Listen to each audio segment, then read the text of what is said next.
My greedy uncle tried to lock me out of my dad's auto shop, so I took the one asset the business needed to survive. Greed has a strange way of making smart people completely blind to the obvious. For 12 years, I worked 10-hour days alongside my father, grease under my fingernails and a wrench in my hand, building our family auto repair shop into the most trusted garage in the county. We weren't just business partners, we were a team. But when my father passed away unexpectedly from a sudden heart attack, my uncle Mason showed up at the funeral not to offer comfort but to claim the spoil, exploiting an administrative loophole in my dad's outdated corporate registration.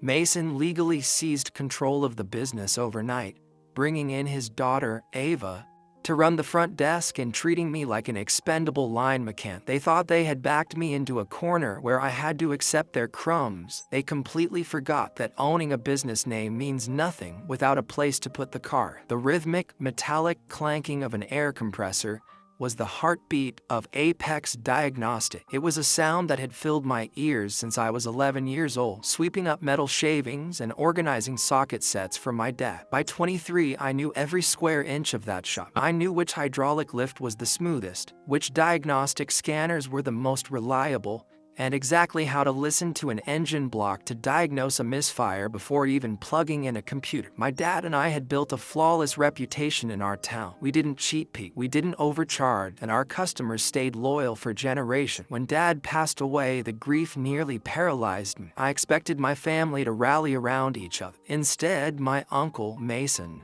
arrived with a briefcase full of paperwork just 48 hours after the burial. Mason was a slick, small-time corporate consultant who always smelled too strongly of expensive cologne and spoke in buzzwords. He had never changed a tire in his life, but he knew how to read corporate filings. Because my dad had originally started the garage as a joint venture 25 years ago before buying Mason out, the master corporate charter had never been properly updated in the state database. On paper, Mason was still listed as the primary managing partner of the LLC. Dad had always meant to file the dissolution paperwork, but he was a mechanic, not a bureaucrat. He kept his receipts in a shoebox and trusted his brother's word. "It's just business, Liam," Mason had told me that morning, leaning against Dad's old wooden desk while puffing out his check. "The state records are absolute. Legally, the entity known as Apex Diagnostics reverts to me. Now, I'm not a monster. I'm going to keep you on as the head mechanic, but my daughter Ava is going to take over the office management and the financial oversight. We need to modernize this place, cut out the fat, and maximize our margins." Ava arrived the next day, wearing a pristine blazer that had no place in a garage, immediately replacing Dad's handwritten customer ledger with an aggressive digital scheduling system that doubled our diagnostic fees overnight. "From now on, Liam, we don't do favors for local seniors," Ava announced, tapping her acrylic nails on the counter. "No more free oil changes or waived inspection fees. If they can't pay the baseline service charge up front, they can take their vehicles to the dealership." I swallowed my rage, nodding quietly as I went back to the service bay. For 3 weeks, I endured their arrogance.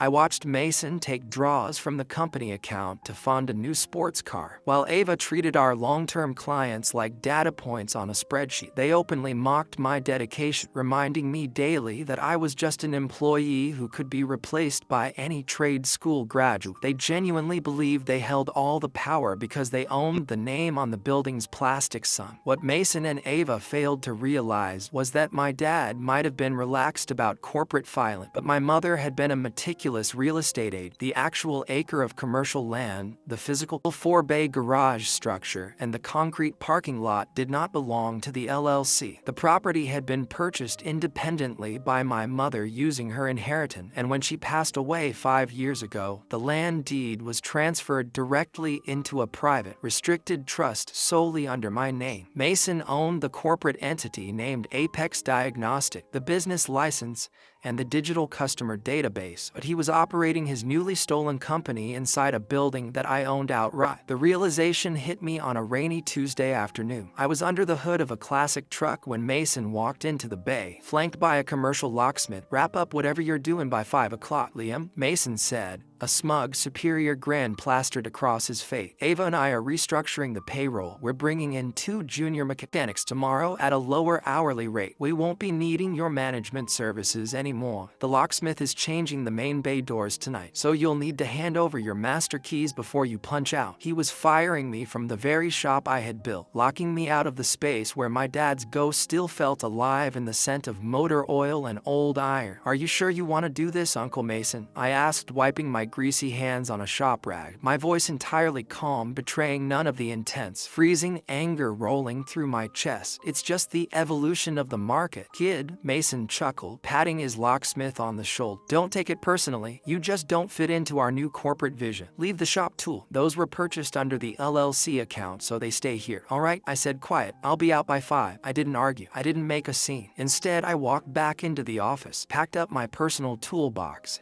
and retrieved a specific manila folder from the bottom drawer of Dad's personal filing cabinet, the folder containing the original commercial land deed and the trust's documentation. I drove straight downtown to the offices of Miller and Associates, the premier commercial real estate attorneys in the city. Mr. Miller had been a loyal customer of my dad's for 15 years, driving his vintage sports car to our shop every spring for a tune-up. When I laid out the corporate filings, the land deed, and the notice of my termination on his mahogany desk, Mr. Miller's jaw dropped. A slow, predatory smile crept across the veteran lawyer's face as he reviewed the paperwork. Liam, your uncle has committed one of the most spectacular blunders I have ever witnessed in my 30 years of practice, Mr. Miller said, leaning back in his chair. He assumes that because he hijacked the business entity, he has a right to the location. But there is no commercial lease agreement on file between Apex Diagnostics LLC and your personal property trust. Your dad never created one because he was the sole owner of both sides. What does that mean for me, Mr. Miller?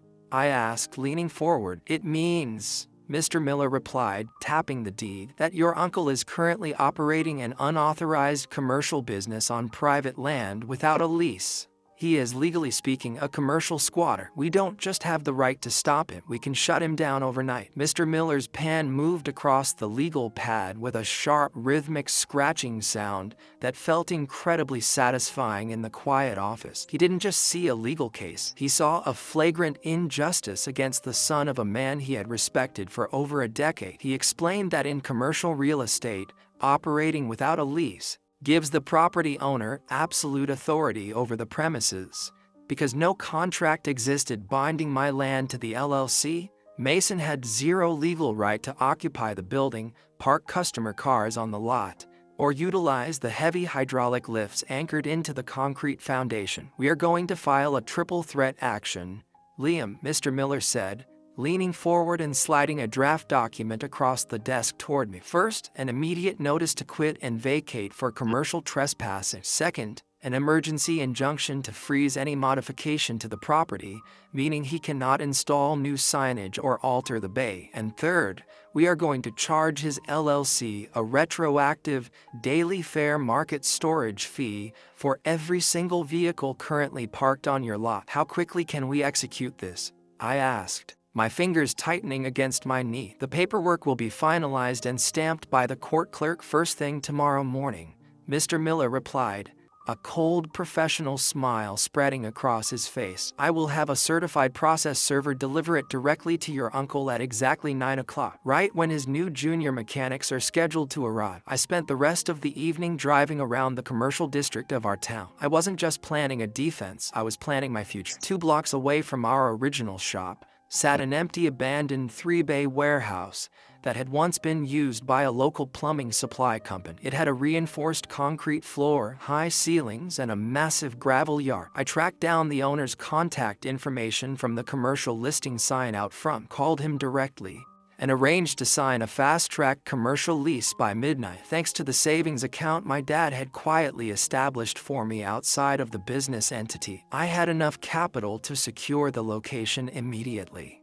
The next morning, the sun broke through the clouds, casting a bright, unforgiving light over the town. I pulled my truck into the diner parking lot directly across the street from Apex Diagnostics at 8:45 a.m., I pour myself a cup of black coffee and watch the spectacle unfold through the large glass window. At precisely 8:50 a.m., Mason's new sports car pulled into the main lot, followed closely by Ava's pristine crossover vehicle. Two younger guys in brand new, unblemished mechanic coveralls arrived shortly after, looking eager and confused as they waited outside the main bay doors. Mason was gesturing grandly with his hand, no doubt giving them a speech about efficiency and his grand corporate vision for the garage. Right on time, at exactly 9:00 a.m., a sleek black sedan pulled up to the curb. A man in a sharp gray suit stepped out, holding a thick, legal-sized manila envelope. He walked directly up the driveway, past the rows of parked customer vehicles, and intercepted Mason right as he was turning the key in the new lot. Even from across the street, the shift in Mason's body language was hilarious.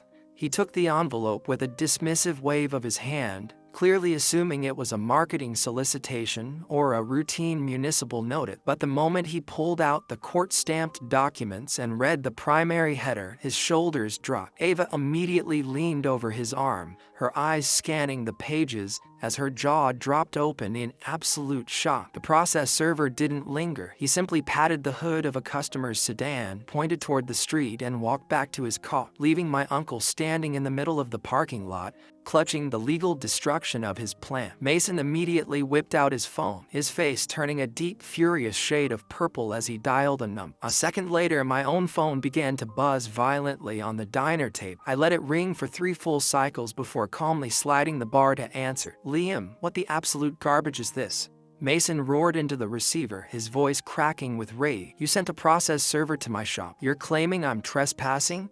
I own Apex Diagnostics. I own the corporate charter. You are a disgruntled ex-employee trying to sabotage a legitimate business. You do own the corporate charter, Uncle Mason," I said, keeping my voice incredibly smooth and conversational. "And you own the business name, but you don't own the dirt you're standing on. You don't own the bricks, you don't own the roof, and you don't own the lifts.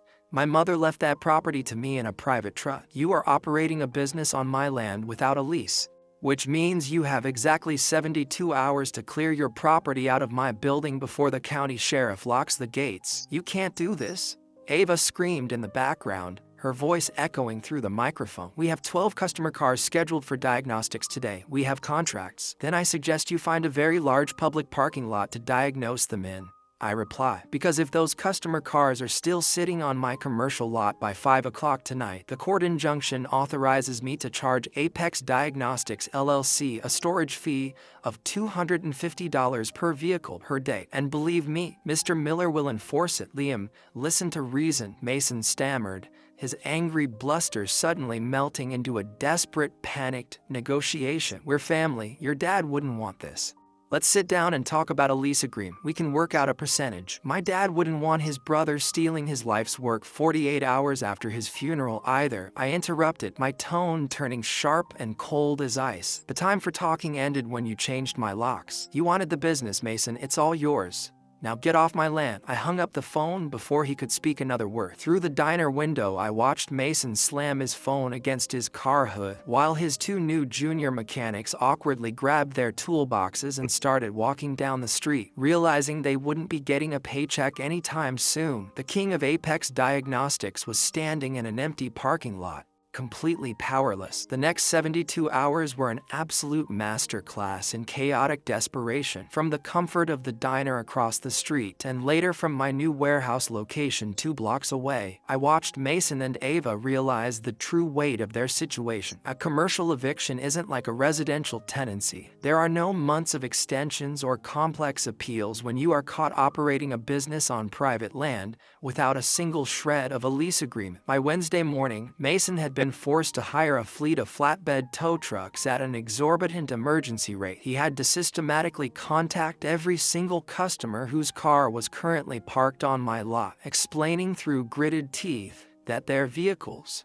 had to be moved immediately to an abandoned strip mall parking lot outside the city limits because of an unforeseen administrative relocation. The local rumors spread like wildfire. Our long-term clients, The ones Ava had tried to price gout and treat like simple data points, called my personal phone one after another. I spent those 3 days reassuring, telling them exactly where my new shop was opening, and promising that the old, honest family pricing my dad established would never change. Liam, we heard what your uncle did. Mr. Vance, a retired school teacher whose family had brought their cars to my dad for 20 years, told me over the phone. It's a disgrace. You tell us when your lifts are bolted down at the new place, and we'll be your first customers. We don't care about the name on the sign. We care about the mechanic turning the wrench. On Friday afternoon, the 72-hour deadline officially expired. I walked down the street accompanied by Mr. Miller and 2 uniformed county sheriff deputies. When we arrived at the property, the garage bays were completely cleared of vehicle, but the office was still a disaster. Mason and Ava were frantically trying to unscrew Dad's old wooden desk from the floorboard, looking sweaty, disheveled,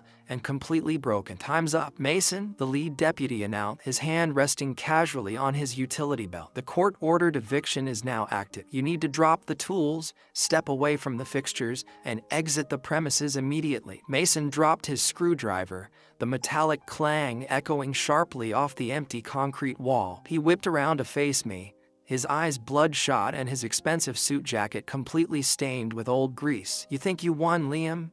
Mason snarled, stepping up to me until a deputy stepped in between us. You're left with an empty building. We took the customer database. We took the diagnostic computers. We took the brand name. Apex Diagnostics is going to open across town, and we are going to advertise so heavily that your little startup will be bankrupt before the winter. You can keep the name, Uncle Mason, I said, my voice entirely calm and steady, but you might want to check your corporate bank account before you buy any billboard space. Ava's head snapped up from her laptop, which she had balanced on top of a cardboard box. What did you do? Mr. Miller stepped forward, pulling a fresh document from his leather briefcase and handing it directly to her. This is a formal notice of an emergency freeze and accounting order issued by the probate court because your father utilized company capital to secure personal luxury items, specifically that new sports car, while the estate's primary heirs were being actively defrauded of their inherited operational access. The court has placed an immediate injunction on the LLC's liquid asset. Every penny in that business account is frozen until a state auditor determines exactly how much of that money belongs to Liam as his father's lineal beneficiary. Ava let out a sharp, panicked gasp, staring at her laptop screen as the corporate banking portal flagged her access as restricted. The account is locked. The rent check for the new office space is going to bounce. No. This is illegal. This is my business. Mason screamed, his voice cracking as the reality of his financial ruin finally set in. He had invested his entire personal savings into seizing the charter, expecting the garage's immediate cash flow to bail him out. Now he was tied to a frozen corporation, facing massive legal fees, and staring down a potential criminal investigation for corporate asset strip. Please step outside, sir, the deputy said firmly, grabbing Mason by the shoulder and guiding him toward the parking lot. Ava followed behind him, clutching her laptop to her chest, her arrogant corporate facade completely shattered into tears. I stood alone in the empty garage bay. As the deputies padlocked the chain-link gates behind, the space was completely hollow, devoid of the tools and the cars that had filled it for decades. But as I looked up at the rafters my father had painted himself, I didn't feel a single ounce of sadness. The building was just wood and concrete. The real heart of the business, the knowledge, the integrity, and the community's loyalty was currently sitting 2 blocks away in my new warehouse. On Monday morning, my new shop opened its doors under the name Vance Family Automotive. By 10 o'clock, all 3 of my new hydraulic lifts were occupied. Mr. Vance was there, along with half a dozen other locals who had bypassed Mason's temporary setup entirely. I had hired 2 talented mechanics from a neighboring town who actually cared about craftsmanship, and the air compressor was humaning its familiar, comforting rhythm once again. As for Mason and Ava, their grand corporate vision completely collapsed within a month. Without the physical shop or the funds to secure a new location, they couldn't service a single client. The frozen LLC was eventually dissolved by the state to satisfy the legal judgments and pay back the funds they had wrongfully withheld from me. They thought they could use a legal loophole to rob a grieving son of his father's legacy. They never realized that a true legacy isn't built on paper. It's built on a foundation that no greedy relative can ever tear down.